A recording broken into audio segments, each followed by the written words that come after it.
7h, 10h. La matinale avec Kim sur Beurre FM. Sarah Linda, bonjour. Bonjour Kim, bonjour à tous, comment ça va? Bonjour. Bonjour. Elle parle comme un chef d'État. Bonjour. Je sais pas comment. Ça va ou quoi, Sarah Linda? Bah écoute, ça va. Bah voilà, une semaine. Alhamdoulilah, ça passe vite, on te retrouve. Tu nous manques et puis tu reviens. C'est voilà, ça passe vite. On ferme les yeux et c'est déjà la semaine d'après. Ah oui, on est heureux de te recevoir à nouveau aujourd'hui, membre de la team matinale. À 7h-10h, vous la retrouvez, Sarah Linda, tous les mercredis évidemment sur Beurre FM. Et c'est parti, nouveau rendez-vous avec 5 minutes d'infos approximatives. Exactement, j'ai quelques minutes pour vous parler de 5 sujets qui ont attiré mon attention dans l'actualité. Et Kim, je vais commencer par une question. Sais-tu en combien de temps DJ Snake a rempli le Stade de France? 3 minutes. Exactement, 3 minutes, c'est juste incroyable. Plus de 80 000 places du concert exclusif de DJ Snake, prévu le 10 mai 2025 au Stade de France, se sont écoulées en quelques minutes à peine. Moi qui comptais lui gratter une invitation, c'est mort.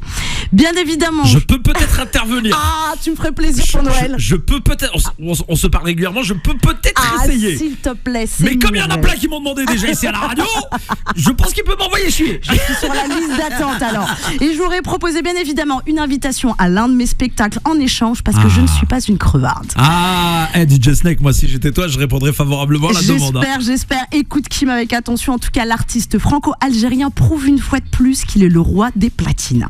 3 minutes pour vendre 80 000 places, ça fait rêver tous les artistes, moi la première. Moi déjà, pour faire venir à mon spectacle ma mère et ma cousine, je galère comme une dingue. Bon les pauvres, il faut dire Kim qu'elles l'ont déjà vu plus de 80 000 fois. Donc je peux comprendre.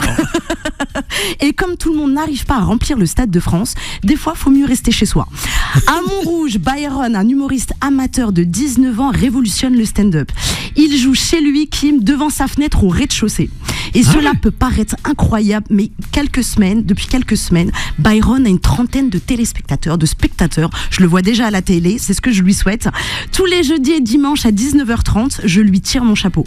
J'ai essayé de faire pareil, Kim, mais moi, ça a été un échec. J'habite au 7e étage, donc c'est pas forcément c'est un peu évident. plus difficile. Je vais plus déranger mes voisins qu'autre chose.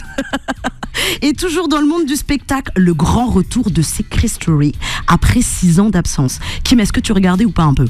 Bah oui, parce que non, Secret Story, non. Secret Story. Je mélange avec Loft, moi, non. Bah, t'avais Secret Story sur TF1, non, sur M6, après c'est passé à TF1, ça a changé de nom. En tout cas, pour ceux et celles qui ont oublié Secret Story, en gros, c'est le centre de formation de tous les influenceurs.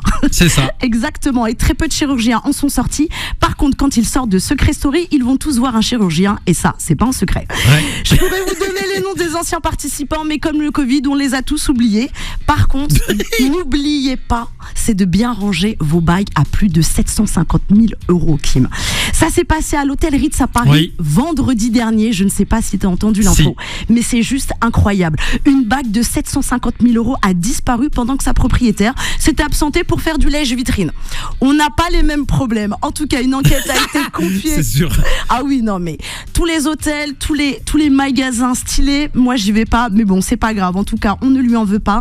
Tant mieux pour elle. En tout cas, une enquête a été lancée auprès de la répression du banditisme. Donc, le personnel a été auditionné, surtout les femmes de ménage qu'on accuse comme par hasard en premier. Mais la bague a été retrouvée, et à ton avis où, Kim? Dans un aspirateur. Exactement, dans le sac d'un aspirateur. Donc conclusion, si vous souhaitez vous débarrasser d'un larcin, pensez à l'aspirateur.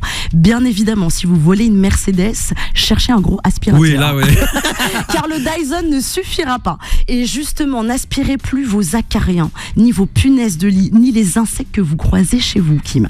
Car vous pourrez dorénavant en faire des recettes de cuisine. Ah bon? Oui, grâce à l'entreprise Insect qui produit des protéines et engrais naturels d'insectes.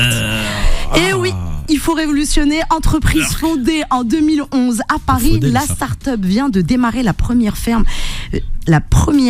naturelle. Donc du coup, les insectes à haute valeur nutritive, apparemment ça apporte du bienfait, sont destinés aux animaux, mais pas que, Kim. J'ai une bonne nouvelle à t'annoncer, c'est que l'Union européenne vient d'autoriser la consommation de verre de farine. Donc si tu trouves, Kim, que ton prochain cookie a un goût différent, c'est pas de la sorcellerie, c'est les nouveaux goûts insectes. On avait les chips goût bolognaise, paprika ou barbecue. On va très bien s'habituer aux chips goût sauterelle, coccinelle et pourquoi pas un jour bien croustillante, là, c'est bien. qui claque dans la bouche et pourquoi pas chips goût punaise de lit. Oh non. Oui, c'est une obsession chez moi, Kim, et pourtant j'en ai pas pour l'instant. En attendant mercredi prochain, attention à vos punaises de lit et je vous souhaite une bonne semaine dans la paix. C'était les 5 minutes d'actu approximative de Sarah Linda. Ah, merci Sarah pour eh bien ce rendez-vous qu'on attend impatiemment chaque mercredi. Non, et la bague à 700 000. Ouais, 750 000. Moi, si j'étais à la place de, comment dirais-je, des patrons qui tiennent cet hôtel, je féliciterais les femmes de ménage qui ont bien fait leur boulot finalement. Bah oui, parce qu'en fait, ce qui s'est passé concrètement, c'est qu'elle l'a posé sur une petite table et je pense que la femme de ménage n'a pas dû faire attention et ça l'a aspiré. Exactement. Bah voilà. Eh ben, en tout cas, personne n'a été interpellé. C'était pas un vol. Non. Et les femmes de ménage sont totalement innocentes de ce qui apparaissait comme étant un délit. Exactement. Donc, et heureusement qu'elles sont là. 7h, 10h. La matinale avec Kim sur Beurre FM.